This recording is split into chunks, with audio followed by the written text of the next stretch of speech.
So today I want to talk about sustainability. And I don't mean environmental sustainability, that's a whole nother ball of wax, but I mean sustainability as a business owner. How do you ensure that the way in which you are working is a way you will continue to be able to work over a long period of time? If you're a business owner like me, then you're probably building something that you feel is bigger than yourself and you want it to continue to have forward motion for a number of years. I mean, I'm thinking 5 years down the road, 10 years down the road. And a lot of the business advice that I read tends to be about, growth hacking your way to success. Do this one weird trick and you'll optimize the whatever, blah, blah, moonshot, etc. Like, I just, this kind of stuff doesn't resonate with me anymore. It used to be kind of exciting, I think, maybe a decade ago. I'm revealing my age now. It feels like a shiny object, like chasing the next big thing. But as I get older and get more context, it becomes more important to me to work in a way where the way of working itself is something that is adding to my life. So here are four ways that I have implemented into the structure of how I work that allow me to continually be in touch with that long game. Because a business is like a garden, right? There are external factors that are going to affect how the garden grows. There's weather conditions, whatever, and maybe over time you even want to cultivate different things from that garden. So the goal is to like keep it growing in a healthy, sustainable way, not to make it grow as fast as possible because that makes tasteless vegetables anyway. So the first way is something that I have learned from Ezra Klein, who has a couple amazing podcasts about this, and it's called Protect Your Attention. So I think these days about your attention as something that is a finite resource that you show up with each day. And there's many different flavors of attention. You'll have to figure out what your own are. And each kind of work necessitates like a different kind of attention. Maybe there's a creative attention, there's some like deep thinky kind of strategic attention. There could be attention of proofreading something, talking at the camera is a kind of attention that I give. And thinking about that as a resource to be deployed makes me much more protective about it so that I don't accidentally spend it on things like scrolling through feeds that I have just trapped me, looking at things that are like emotionally upsetting before I start working. I think about like how my environment is contributing to the different kinds of attention I have. And I also think about distributing my tasks throughout my day such that the kind of attention that's required varies. And do I stack like the things that require that kind of deep work first and then go into the shallower stuff? It depends on you, right? There is no one good way to do this. I think you've got to pay attention to what it feels like to engage with these different kinds of work that are required from you, and then kind of do the jigsaw puzzle piece about how do you then arrange your days so that they feel like they're building on each other rather than just draining you completely, right?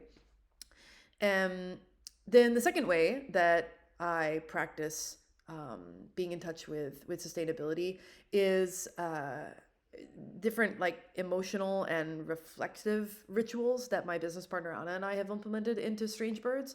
On a weekly and a quarterly basis, we have various different check-ins that we do where we make a lot of space for feelings and reflection.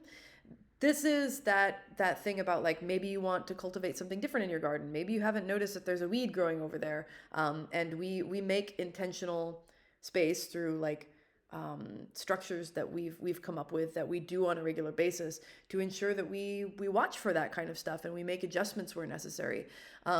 If you're just putting your nose to the grindstone and trying to get through the work, it can be really easy to think that this stuff is not so important, but it can really take root in a way that causes it to be difficult to move forward in a healthy way. So like putting in structures to make space for thinking about what you're doing on a holistic level, I think is really critical to keeping it going over a long period of time, even if that seems like it's a little bit slower. It is slower, but it's also more stable.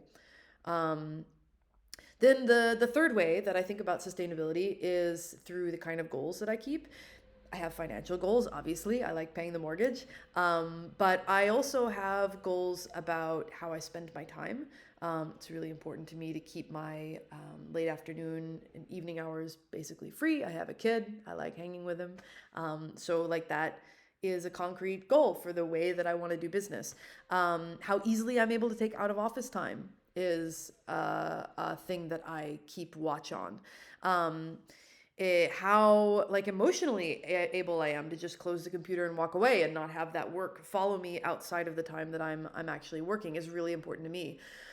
These more qualitative KPIs to me are just as important as the financial ones, almost even more so. Again, like I like paying the bills, but I don't place money as the end all be all indicator of success. And I think that recognizing the way in which work has to interact with the rest of what's going on in my life really helps me put it in the right place and treat its ups and downs with the the relative nature of it to the rest of the things that I care about. And that's all in the name of like having it fold into what I'm doing in the long run. And then the fourth way that I have built like longevity into my business practices is that when I do want to make a change, like for example, posting more video content on LinkedIn, hello, I do it gradually. I don't make a giant plan. I don't give myself a mountain to climb. I do like to build big things, but I do it step by step, and I accept that my vision at the beginning, my dream of what it could be, may not actually be what it turns out being in the end. Because if I take it step by step, you're always able to like course correct and pivot along the way. And if you found out that like, hey, that mountain actually isn't the one you want to climb, it doesn't feel like a failure if you have to go find another one and you want to go do something else instead. And like I feel like taking it, like being able to just dip my toes in the water and like celebrating these more gradual successes along the way is perhaps not as spectacular as the moonshot that some people will encourage you to get, but it is a way to weave feeling good about every little step into my day to day. And I don't set myself up for failure. I set myself up for many successes every single day. So these are the ways that I think about sustainability in my own business. I would be very, very interested in hearing what structures you've set up to help you think about things in the long run. Let me know.